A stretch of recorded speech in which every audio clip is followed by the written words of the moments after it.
Hi everybody, I'm Jared Pike. This is Shell Point Today for Thursday, April 24th. On today's show, we learn how a chickie hut is built, and plenty of other fascinating insights into the construction of the LifeQuest Aquatic Center. But first, a few events to put on your calendar. Urologist Dr. William Evans is visiting Shell Point this afternoon. Now we know urology is not the most fun conversation topic, but it's something everyone deals with, and when you have the chance to talk to an expert like Dr. Evans, who's been in the business 30 years, you should take advantage of it.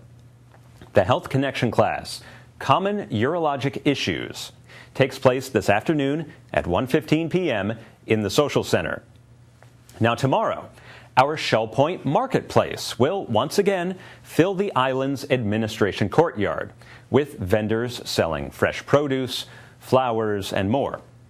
But tomorrow, we have special guests coming from DirecTV.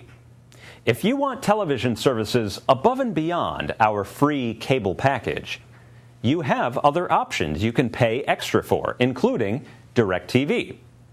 They'll be here to explain all the pay-per-view, movies, and sports you can get utilizing a DirecTV satellite dish, which may already be on the roof of your building. Find out more at the Shell Point Marketplace, happening tomorrow from 8:30 to 11:30 a.m. in the administration courtyard on the island. And while we're on the subject of television, we want to apologize if our programs for the past few weeks have been somewhat haphazard. Shell Point TV is in the midst of installing new equipment, computers, and cameras that will allow us to broadcast in high definition. So our program will look just as good as the Today Show or the Evening News or any other network program on your dial. But to accomplish this, we have to go on hiatus.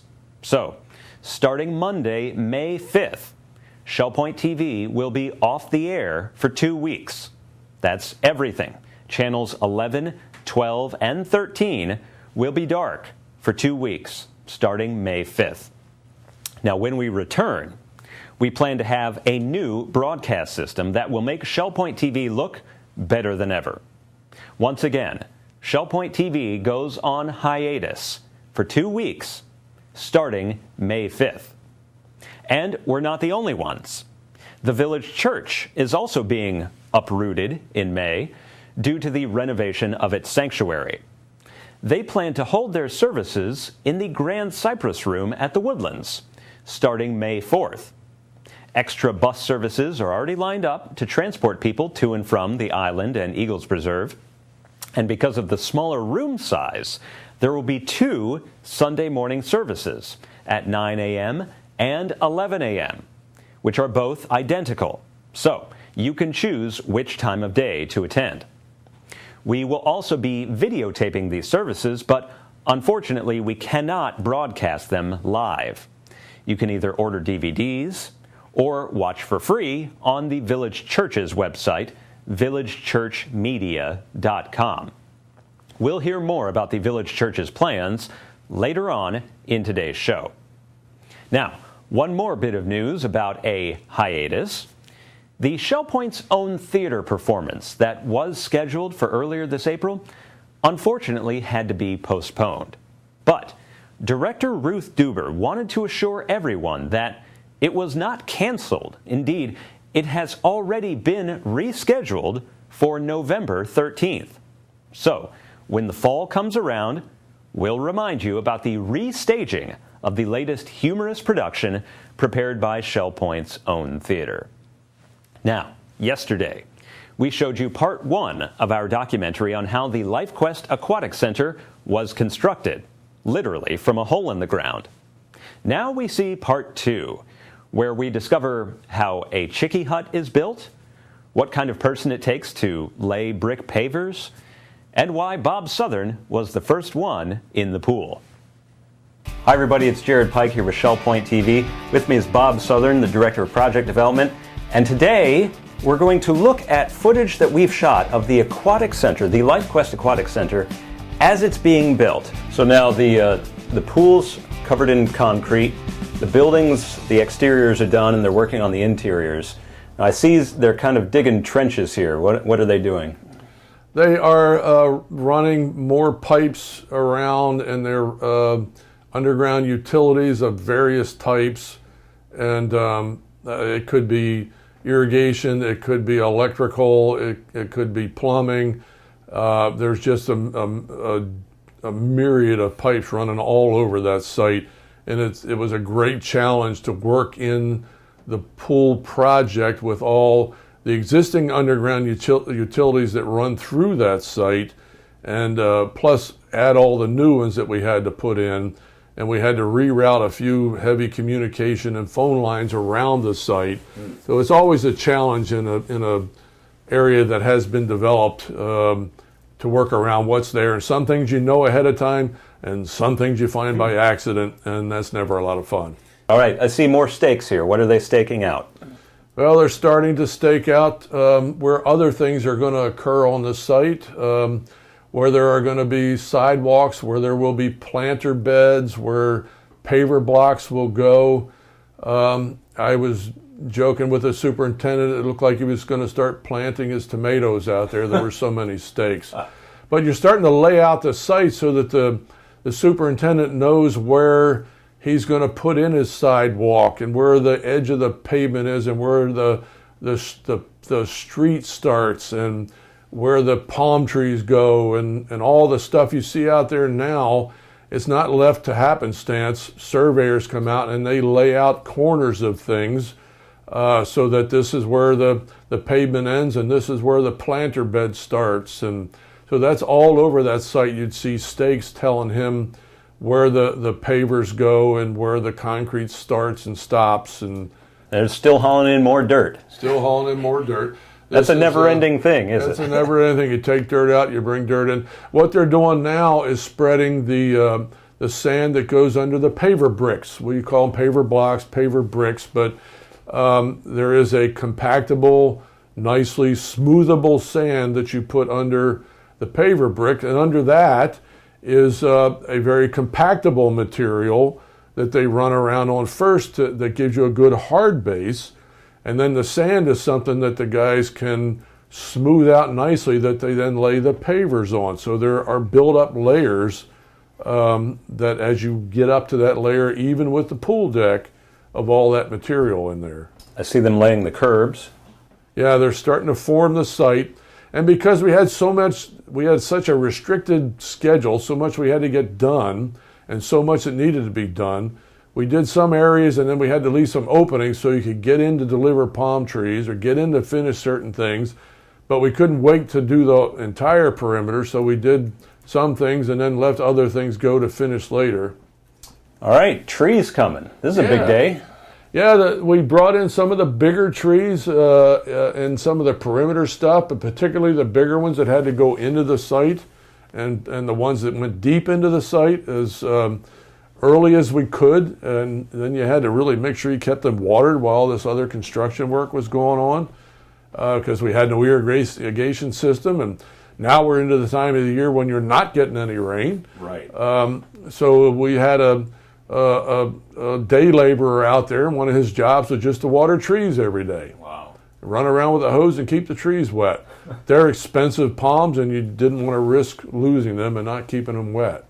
Let's talk about the Chicky Hut, and I've never seen a Chicky Hut being built, so why don't you describe, they actually build it on site. They don't have it in a warehouse somewhere. Yeah, the Chicky Hut is built and used by the Native Americans that lived in Florida, the Seminoles or the Miccosukes, and they have used it for shelter for generations, and it's made out of cypress and palm fronds, and they bring all the materials out on a truck, and they construct it right on site.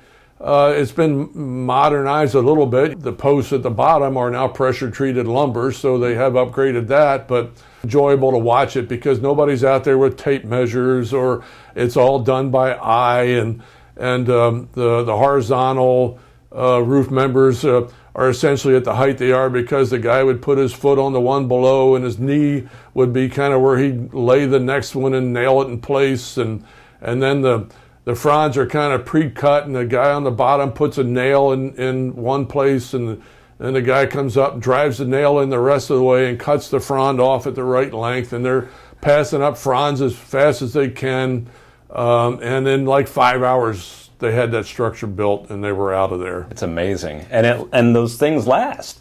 They do last. The fronds will last probably 7-8 years or longer if you don't have any bad windstorms. All right, I see them bringing the pavers in. Talk about that job. The guys doing the pavers, after you've got a compacted sub base in there, they then bring in this good clean sand that they spread around, and they level it out. They've got different patterns they use for laying pavers. This particular pattern out there, for the most part, is called a random T. And if you look through most of it, you'll see a T shape that shows up periodically, and it's random, which is why they call it random T. But they got guys who have very good, strong backs who bend over all day long, and guys keep feeding them brick, and they keep laying them and hardly ever straighten up, it seems like.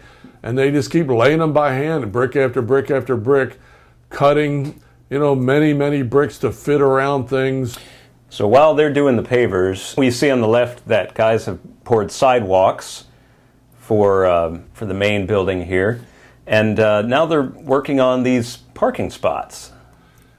Yeah, it's an interesting thing that we did there. We have to, for a lot of years, you've had to contain the water that runs off of your project during a storm on your project site. You can't just let your storm water run out into surrounding water bodies or somebody else's property the way it had done for many decades. And in this particular case, or in many cases, it's done in a stormwater retention pond. But there really wasn't a great place for a retention pond in this area. So we accommodated a lot of our retention under these parking lots with a series of different size gravels layered over top of each other, and then a paver brick laid on top of that that's called a pervious paver. And it's pervious because it's got wider spacing between the brick, so that water percolates through that paver arrangement quicker, and then filters down through these various thicknesses of gravel, and then percolates into the soil over time. So that our water retention is actually accommodated in the new parking areas that we put in around the new pool, the Aquatic Center. So we didn't have to have a retention pond per se, but it's handled right here in these parking lots. It's not only an attractive parking lot, but you don't even know it's a retention pond if somebody doesn't tell you that. All right, we're getting down to the home stretch here, and I see that they take away the mobile office here. There it went. That's a landmark in construction, isn't it? It is. That means you're usually within the last week or so. Now you're trying to finish the site and get ready to open very soon. They're putting water in? We're filling the pools. We filled them with our fire hydrants. Actually didn't take too long to do that. And then more plants. More plants, make it look really nice. And then I guess the final part is the road. Yes, we had to change the grade of the road around the new Aquatic Center in a number of locations. So you see the work they're doing right up against those new areas. And then because we impacted this road here between the guest house and the Aquatic Center, I had them put a new layer over that area, which is what you see happening there. And then restripe the existing areas and new stripes on the new areas. What is this blue hose here? Is this a final washdown, I guess? Yeah, that's the final filling. I think they're filling, topping off the exercise pool there, and a little bit of washdown as they need to. Now we're getting the paver, the parking blocks in and getting them painted. And then it's time for a party. And it's time for a ribbon cutting. There comes the chairs. Okay. So this was a pretty cool day, Bob, wasn't it? Yeah, it was nice to get it done and dedicate it, and it was beautiful. It was really fun to show it off, and we were quite happy to do so and get everybody in there and have them take a look at it. And I see that you were the first one in. Yeah, we were told that we were going to have to get in there and cut the ribbon, so I got the shoes off and got in, and Scott and Don and Pete were in there. And I think that's quite appropriate that you were the first one. I guess so. The water wasn't too cold as long as it didn't go over your ankles at that point. We didn't have the heaters on yet. It looks like everyone's enjoying this pool immensely. What do you think of the job now that you've seen it completed? Well, I think it's a wonderful addition to the island. I think it's so far above where we started with the old pool. The old pool was wonderful for its time. It didn't owe us anything. It had been there for over 40 years. And it was time for it to take its rest. And I don't know that there's many retirement communities in the country that can say they've got an aquatic center like this one. So I think it's something we can be very proud of. That's great. We've been looking at the footage of the Aquatic Center of the construction with Bob Southern. For Shell Point TV, this is Jared Pike.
We also added more new features to the Aquatic Center just last week.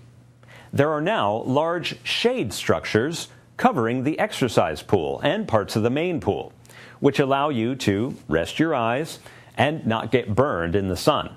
So, whether you enjoy the heat of the day or want a shady place to rest, you can find it at the LifeQuest Aquatic Center. Now, let's cover all of Thursday's happenings from Resort Services. Then after your menu choices, Pastor Andy Hawkins will discuss the summer plans to temporarily relocate the services of the Village Church. Stay with us.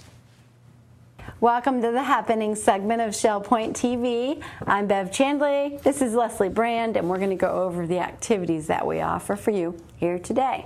At 7:15, we have a Health Connections early class, Bend, Breathe, and Balance. That'll be down in the Health Club on the island. And 8 o'clock, we have the Men's Golf Association meeting at the Shell Point Golf Club. Also at 8 o'clock, the Round Robin Doubles Tennis will be at the tennis courts. We'll move to 9:15 for the shuffleboard, which will be played on the shuffleboard courts on the island. 9:30, we have current events in the game room of the Woodlands. Also at 9:30, we have the ladies match play tennis at the Woodlands tennis courts. The kayakers will be heading out at 9:30 for the Paddlers Club weekly outing. They meet behind the parking garage at the kayak storage facility, and you must have your own boat to participate. At 9:30, Samba, the card game, will be in the Sable Room of the Woodlands. At 9:45, we have Introduction to Beginning Line Dancing. That's held down in the Health Club. Our Susie Q boat goes out at 10 o'clock today to Woody's for lunch. That's out on Pine Island. Sign up is required. And then we have 10:15 basic line dancing in the Health Club. And then we round out the morning with the 10:15 poetry group meeting in the Tarpon Room. And now here's Leslie for the afternoon activities. Thank you, Bev. At 12:45, we have Mahjong in the Library Lounge. At 1:15, we have a Health Connections Common Urologic Issues in the Social Center. Sign up is required. 1:30, Health Connections Aqua Pilates Stretch in the LifeQuest Aquatic Center. 2:45, Health Connections, Balance and Mobility Training Level 2 in the Health Club. 4 o'clock, Seamstress for their weekly service in the Osprey Room. 4:30, we have Alcoholics Anonymous meeting in the Sable Room. At 5:15, we have the Music Man at the Broadway Palm Dinner Theater. Court pickups will start at 5:15 on the Island, 5:30 at the Woodlands, 5:45 at Eagles Preserve. 6:30, Pinnacle at the Library Lounge. 7 o'clock, Trailblazers Bible Study at the Game Room of the Woodlands. Thank you for tuning in with us today, and tomorrow we will see you for the happening segment of Shell Point TV. Menus for Thursday. In the Crystal Room, the Crystal Platter is hickory smoked pulled pork with ranch beans and chuckwagon corn. The dinner special is the Crystal Carving Board for $12.95, and the soup of the day is beef rice. In the Island Cafe for lunch, the special is ham, turkey, and Swiss sub with chips for $7.25. The dinner special is Thai night for $8.25. Dinner specials on the Palm Grill are ribeye for $19.95 or Chilean sea bass for $20.95. All menus are available 24 hours a day at www.shellpoint.net. Hi, I'm Andy Hawkins, the senior pastor of the Village Church, and welcome to Village Church Connections. And I'm here today to tell you a little bit about the relocation of our worship services during the time that our sanctuary is being renovated. We really wrestled through this topic as a staff and as leadership of the church, and we finally came to the conclusion that we either had to do one of two things. Either we had to issue hard hats and gas masks for the worship services, or we had to move our services elsewhere. And so obviously we've had to make some adjustments in that regard, and we have changed the location and the times for our worship services beginning on the first Sunday of May, as we look to have that the sanctuary renovated beginning on May 1. And so the worship services will take place in this way. We'll have 2 morning worship services which are identical, one at 9 a.m. and one at 11 a.m., and they'll be held in the Grand Cypress Room in the Woodlands. And then our evening service on Sundays will be held in the Social Center on the island. We'll also have our regular Wednesday evening prayer service, and that will also take place at the Social Center at 7:15 p.m. on Wednesday evenings. And so just to repeat, 9 and 11 a.m., 2 identical worship services at the Grand Cypress Room at the Woodlands, and then on Sunday evening at 6:15 p.m. in the Social Center, and then our Wednesday evening prayer service at 7:15 in the Social Center on the island. Now that'll involve obviously a great deal of adjustments. Our staff is making all kinds of logistical arrangements to make sure that we have wonderful, vibrant worship with an excellent opportunity for people to engage in singing and reading the scriptures and enjoying a message from the Word of God on each and every Sunday. So we're looking forward to that. But obviously there are some adjustments that need to be made. You might be wondering, how would you get to these locations under these circumstances? Well, it's important to know that we've made some plans in all of those areas. First of all, a bus service will be provided with the island court pickup beginning at 8:15 in the morning on Sunday, in which all the courts of the island will be picked up and taken to the Woodlands Commons for that service. And then the return trip will be made at 10:15, and so if folks are wanting to come to the 11 a.m. service on the island, then court pickup will begin shortly after 10:15 for the 11 o'clock service. Also, if people are in the Eagles Preserve or the Springs, the regular on-call bus service is available. You simply need to call, and they'll make sure that you have transportation in plenty of time to get to the services at the Woodlands. And so bus service is available, and I think that will work very, very well. There's also ample parking around the Woodlands Commons, both in front of the 4 buildings there as well as across the street near the tennis courts. And if you're going to drive, it might be a good idea to carpool, but whether you do or not, there's certainly certainly is going to be plenty of parking, and so I think that will not be an issue that will prevent anyone from coming to the worship services in the Grand Cypress Room, 9 and 11 a.m., those two identical services on Sunday mornings. So we're really looking forward to this because obviously we're in the middle of a major renovation that will greatly change some of the functional and aesthetic dimensions of the village church, and so we're looking forward to that process. We don't know how long that will last. After all, it's a construction project, and one never exactly knows how long those things take, but for the foreseeable future, that will be our schedule, and that's the way we'll have to function, and I'm looking forward to it for a number of reasons. One is I think it provides us a wonderful opportunity to connect with different people in a different kind of way. Because we're in a different location, we'll rub shoulders with people that we haven't seen before, perhaps because they were on the other side of the sanctuary when we normally were worshiping. And so we'll have an opportunity to greet people that we haven't made connections with before and enjoy one another's company in a significant kind of way. And it's important as well that as the people of God, we're willing and able to continue to worship together and to encourage one another even during a time of transition. So I'm looking forward to this, and our staff is as well. We'll do everything we possibly can do to make sure that the transportation is provided adequately and that everyone has an opportunity to worship together during these summer months or however long the renovation project takes. So thank you for joining us here on Village Church Connections, and even in the midst of the changes of routine that we find this summer during the renovation project, we certainly hope to see you at the Village Church wherever we're worshiping. God bless you, and we'll see you soon. We're glad you joined us for today's show. Tune in tomorrow as Sherry Brown discusses the ongoing need for dining companions in the Larson Pavilion. Until then, this is Shell Point Today for Thursday, April 24th. I'm Jared Pike, and from all of us here at Shell Point TV, we hope you have a great day, and we'll see you again tomorrow.